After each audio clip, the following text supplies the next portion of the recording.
And along with that upbringing came the assumption that those of us who had nice houses, money in the bank, good future, good education, those of us who had that were also more deserving than other people. And the corollary of that was that those people that don't have a secure future or enough of what they need, those people are somehow perhaps lazy, maybe undeserving, but probably insignificant. So when I was a child, I thought there was something wrong with that assumption. But I didn't have any way to test it out, because there I was, a child. And together with my good education, the family thought that they would take us places to show us different parts of the world to broaden our view. And I remember when I was 12, the family visited East Africa, where we were meant to marvel at the charismatic megafauna, elephants, rhinos, hippos, giraffes.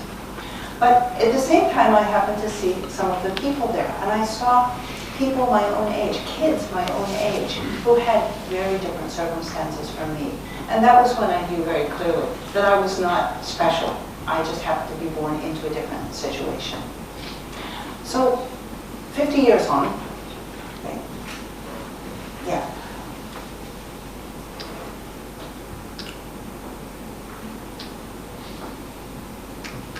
Okay, 50 years on, I'm here in Singapore. I've lived here most of my life. And about 10 years ago, I started volunteering with Transient Worker Count Too. It's an organization that seeks to improve the welfare of migrant workers. At that time, when I started volunteering, we were working mostly with domestic workers. But we hadn't yet reached out to the male workers. And at that time, in about 8 or 9 years ago, I went with a few friends late at night and saw huge numbers of migrant workers sleeping on the streets in Little India. There were hundreds, perhaps thousands of them.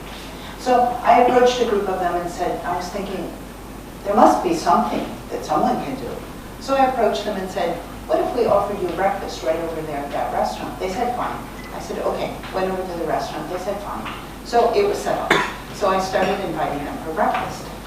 And the first day we had 70 people, then 80 people, and we continued to have a steady number of people. TWC took over this project because donors are often more moved by something as tangible as food than things like research and advocacy. They could see where their money was going. They could understand filling hungry bellies. But the real value of this food project was that we were able to document what was happening to male migrant workers. We collected huge numbers of, huge amounts of information. Up until now, we've fed about 700,000 meals to about 10,000 men. And we've kept records on those men so that we can see patterns. We've gotten to know many of them quite well. We give a large amount of assistance to many of these men. So that's been very valuable for Transient Workers Count Too as an organization. This is a typical night. Last night when I was there, we had about 250 people. We gave out about 1,500 meals each week to hundreds and hundreds of men who were in trouble. Soon after I started this project, seeing all of these people with no place to stay, I also decided maybe I'll invite some into my home. At that point, I had a nice situation. I was widowed, my children had grown up and left home, and I had a large apartment, and I thought, why let it go to waste? So I invited a huge number of injured migrant workers to come and stay at my house. I had, at any one time, about 8 of them. Sometimes they would stay for over a year, sometimes a short time, but it was wild, adventurous, fun, exciting. Every day was absolutely amazing.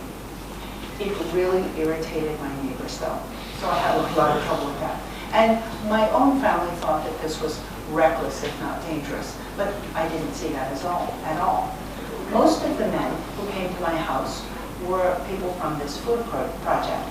But because this was fairly well known that I had people in my house, I was also asked by the police on occasion to take some men into my house. And this man is one that was a police request. This is G2. He was working as an illegal worker on a construction site when he was involved in an accident that completely tore up his leg. His employer, not being a legal employer, put him in the back of his lorry, took him to some desolate place, and dumped him down. He was convinced that the employer, or that man, had every intention that he would die at the side of the road. And he might have if he hadn't been found. Fortunately for him, he was found, he was taken to hospital, he was treated. He stayed at my house for about a year while he underwent numerous operations in order to save his life. Another man who I took at the request of the police was Din Islam, who some of you might remember as the container man who came in 2011. He was locked in a container, spent 9 days aboard a ship from Bangladesh. When the container was opened up, they found this man, Din Islam, together with his friend who had died during the voyage. They asked me to house him, which I did. He stayed at my house for about 9 months because it took the police that long to complete their investigations into the death of the other man. But not all of the people, these are only, most of the people are from the food project and came here to work legally, and that's what I really want to talk about. So the people at the food project, mostly Bangladeshis, also a large number of Indians, most of them come with injury claims. And what happens, why they wind up with us, is that after a man is injured, for many employers, the first thing they try to do in order to avoid paying high medical fees and paying compensation is to repatriate the worker. You can do that usually if there are no broken bones, no blood. So many of them are repatriated immediately after the injury. If they manage to escape that, or if they fear they're going to be repatriated, they may know that the employer is not going to take care of them, is not going to feed them if they remain at the dorm, is going to make their life very difficult. So they leave the dormitory and they wind up usually living in some place around the Little India area, the South Asians, in order to seek compensation. It's made even more difficult to do that because the employer holds all the cards. The employer might not be willing to let the safety supervisor write up a report about that. Might deny that he was at work that day. Might deny that the injury occurred at work. Might have someone go with him to the doctor to tell a different story. So the doctor's notes, which are very valuable in establishing the validity of the case, might show that it happened in a different way. So this man might have a very hard time in establishing his claim for work injury compensation. Men in that situation are not permitted to work and yet are required to remain in Singapore until the case is resolved or compensated. And most of these injured men will stay with us for between 1 and 2 years without any source of financial support either from their employer or from the government. And at the end, they may or may not receive some compensation. The next largest group that comes to us is those with salary claims. And this is another one where it's very hard to establish any kind of proof. Earlier this year, it was made a requirement that the employer supply salary slips, but it's not going to be enforced. It's not enforced yet. So we still see quite a number of people who are not given any salary slips, don't have access to their timesheets, aren't able to prove how many overtime hours they've worked. And if they feel that if they've not been paid, or if they feel that they haven't been paid properly, they also are reluctant to go to the Ministry of Manpower right away, because if they do, they're sure to lose their jobs. And if they lose their job, they'd rather get paid for 6 months of working rather than for 2 months of working. But it's very hard to show that that's how much they actually are owed. The employer would also, many of the employers that we see, have also asked these men to sign vouchers before they start working where there are no amounts written in. Sign 12 vouchers at the beginning of the year. Or might force them to sign a paper without showing them what it says on it, or without giving them a copy of it. So when it comes to mediation with the Ministry of Manpower, The man has nothing to show that he wasn't paid, whereas the employer has something tangible, a man's signature on a piece of paper on which some money is written.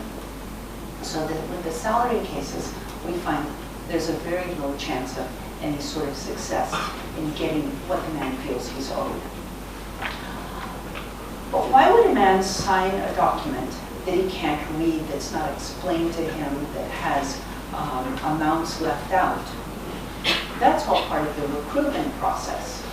And the recruitment process for many of the male workers in Singapore involves very hefty recruitment fees.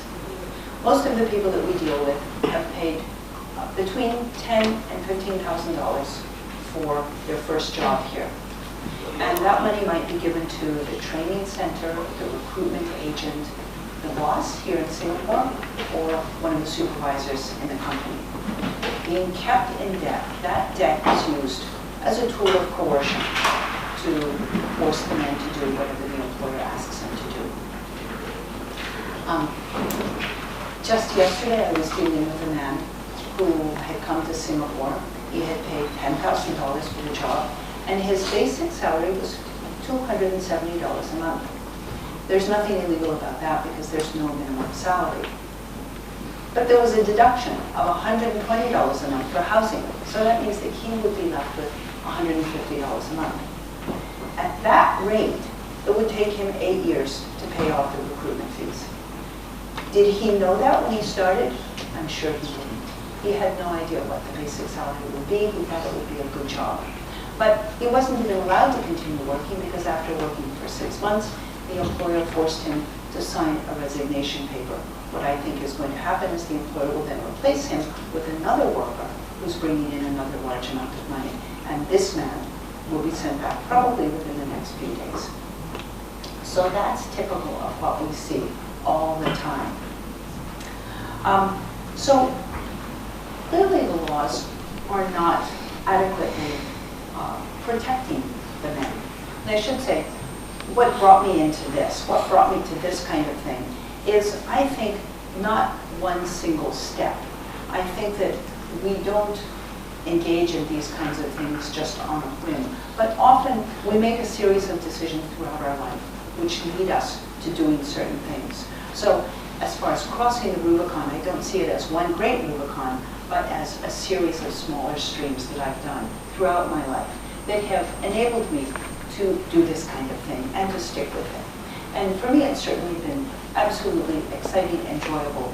And this project, this food project, has been one that has caused me to stop working for a salary and also caused me to stop doing a lot of other things that I had been doing. But it's been terribly exciting because it puts me in contact with lots of extremely interesting people. We have hundreds of volunteers who work with us, all of them marvelous group of people who need their own individual set of expertise and experience, and also thousands of men that I see who have come here to try to support their families.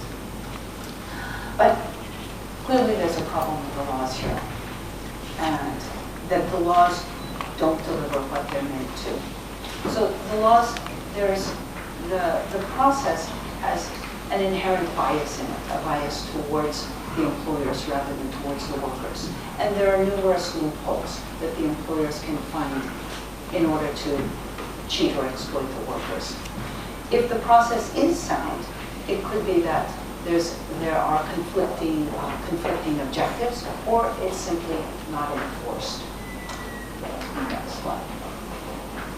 So I feel that with these men coming in such great numbers, this has been why Singapore has been able to develop at the great speed it's been developing. And Singapore always prides itself on being a first world country, but it also likes to claim that it's a gracious and caring society, but we really don't see that when it comes to migrant workers. So I would challenge you all who are still young, have a full life ahead of you, to challenge some of the assumptions that you have about the value of individual people and of what Singapore is doing in order to surge ahead at this rate that it's going, and whether this is the kind of society that you think Singapore ought to be. I challenge you to do something with your life. Thank you.